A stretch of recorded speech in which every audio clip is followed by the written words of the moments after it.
देखो यार, दुनिया में बहुत से लोगों के स्किन का रंग अलग अलग है। जैसे बहुत गोरे, जैसे कि यूरोप कोरिया के लोग। उसके बाद आते हैं थोड़े सांवले लोग, जैसे अपने भारत देश में है, ब्राज़ील में भी पाए जाते हैं। उसके बाद आते हैं मेरे जैसे डार्क स्किन वाले लोग। तो आज हम इसी के बारे में जानेंगे कि हमारी ये स्किन का रंग अलग अलग क्यों है और इसके रीज़न क्या है। तो इसका पहला रीज़न है मेलेनिन नाम का केमिकल, जो कि एक रंग द्रव्य है। रंग द्रव्य उस पदार्थ को कहते हैं जो अपने ऊपर गिरने वाले प्रकाश को किसी दूसरे रंग में बदल कर रिफ्लेक्ट करे। कोई भी पदार्थ अपने ऊपर गिरने वाली प्रकाश की किरणों में से कुछ वेवलेंथ वाली किरणें सोख लेता है और बाकी की रिफ्लेक्ट कर देता है। जो भी किरणें पदार्थ में से रिफ्लेक्ट होती है, पदार्थ का रंग हमें वही दिखता है। तो रीज़न ये है कि हमारी स्किन में मेलेनिन की मात्रा कितनी है, उसी से तय होता है कि हम काले हो गए या गोरे। मेलेनिन एक ऐसा रंग द्रव्य है जो हमारी स्किन को रंग देता है। जिसके अंदर मेलेनिन की मात्रा ज़्यादा होती है उसके स्किन का कलर डार्क होता है, और जिसके अंदर मेलेनिन की कम हो वो गोरे होते हैं। इसी में भी मेलेनिन के दो प्रकार होते हैं, यूमेलानिन और फोमेलेनिन। यूमेलानिन जो है वो काले और भूरे रंग के लिए जिम्मेदार माना जाता है, और फोमेलेनिन जो है वो येलो और रेड कलर के लिए माना जाता है। सीधी भाषा में कहे तो गोरे लोगों के लिए। अगर हमारे शामिल स्किन में मेलेनिन में कोई प्रॉब्लम आता है तो ये हमें स्किन से जुड़ी हुई बीमारियां दे सकता है, जैसे कि विटिलिगो। इस बीमारी के चलते हमारी स्किन का रंग खराब होने लगता है, जैसे शरीर पर सफ़ेद दाग धब्बे बनने लगना। ये ज़्यादातर हाथ, पाँव और बाहों पर होते हैं। ये कहीं भी हो सकते हैं, पर इन जगहों पर ज़्यादा होते हैं। दूसरी है एल्बिनिज्म। ये बीमारी हमारे शरीर में मेलेनिन की कमी के कारण होती है। इस बीमारी से पीड़ित लोगों की स्किन काफ़ी येलो और वाइट हो जाती है, बाल सफ़ेद होने लगते हैं और आंखें नीली पड़ जाती है। ये लोग सूरज की अल्ट्रावायलेट किरणों को भी झेल नहीं पाते, जिसमें इनमें आँखों की बीमारी, स्किन डिजीज़ भी और भी तरह की बीमारी होने का खतरा बढ़ जाता है। इसका दूसरा रीज़न है जेनेटिक। किसी इंसान की स्किन कैसी होगी या उसके बॉडी के अंदर मेलेनिन की मात्रा कितनी होगी, ये उसके जेनेटिक द्वारा भी तय होता है। जेनेटिक के अपने अपने काम होते हैं, जैसे बॉडी में फोमेलानिन और यूमेलानिन बनना है या नहीं, उसके लिए जिम्मेदार मेलाकोर्टिन 1 रिसेप्टर जेन को माना जाता है।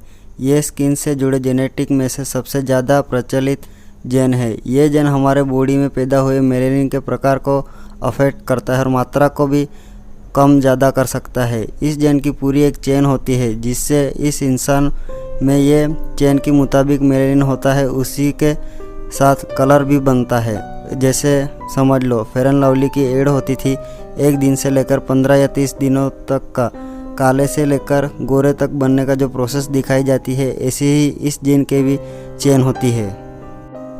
ये भी जानना जरूरी है कि स्किन का कलर सिर्फ एक जेन से तय नहीं होता, इसमें काफ़ी जेन का मिश्रण होता है। यह हमें अपने माता पिता दोनों की तरफ से मिलते हैं। उसी की वजह से उनकी क्वालिटी हमारे अंदर ट्रांसफ़र होती है और उसी से तय होता है कि हमारा स्किन का कलर कैसे होगा।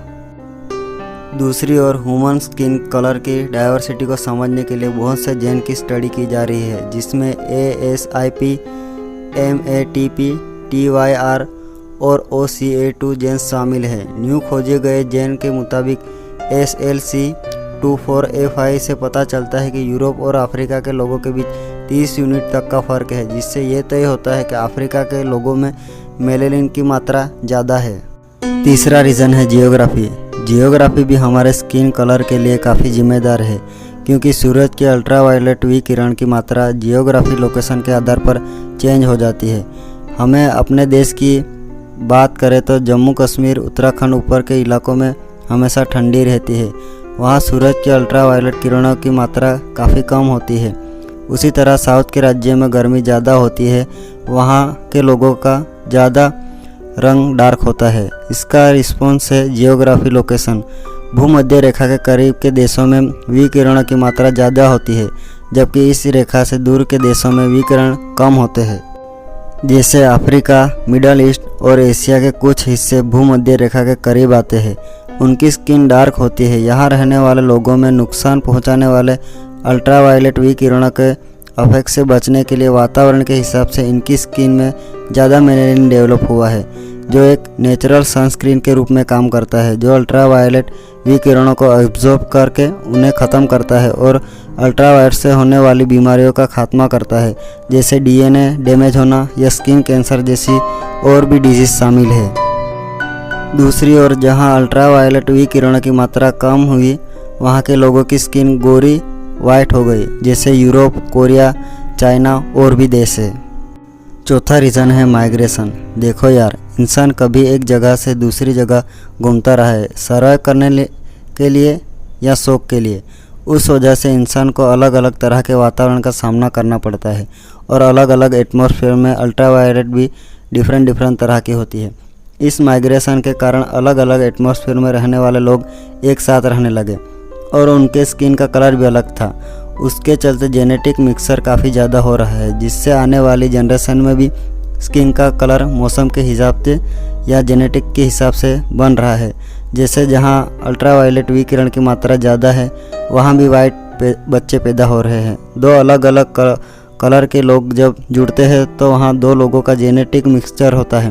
ये जेनेटिक स्किन के रंग को भी आकार देते हैं, इसीलिए उनके आने वाले बच्चों में मीडियम टाइप की स्किन डेवलप हो सकती है। जो लोग अपने ओरिजिन जगह से माइग्रेट करके कहीं और जाते हैं और वो हमेशा के लिए वहाँ रह जाते हैं, तो एटमॉस्फेयर के हिसाब से उनकी स्किन का कलर भी वहाँ के वातावरण के मुताबिक एडजस्ट हो जाता है। और आखिर में बस इतना ही। धन्यवाद।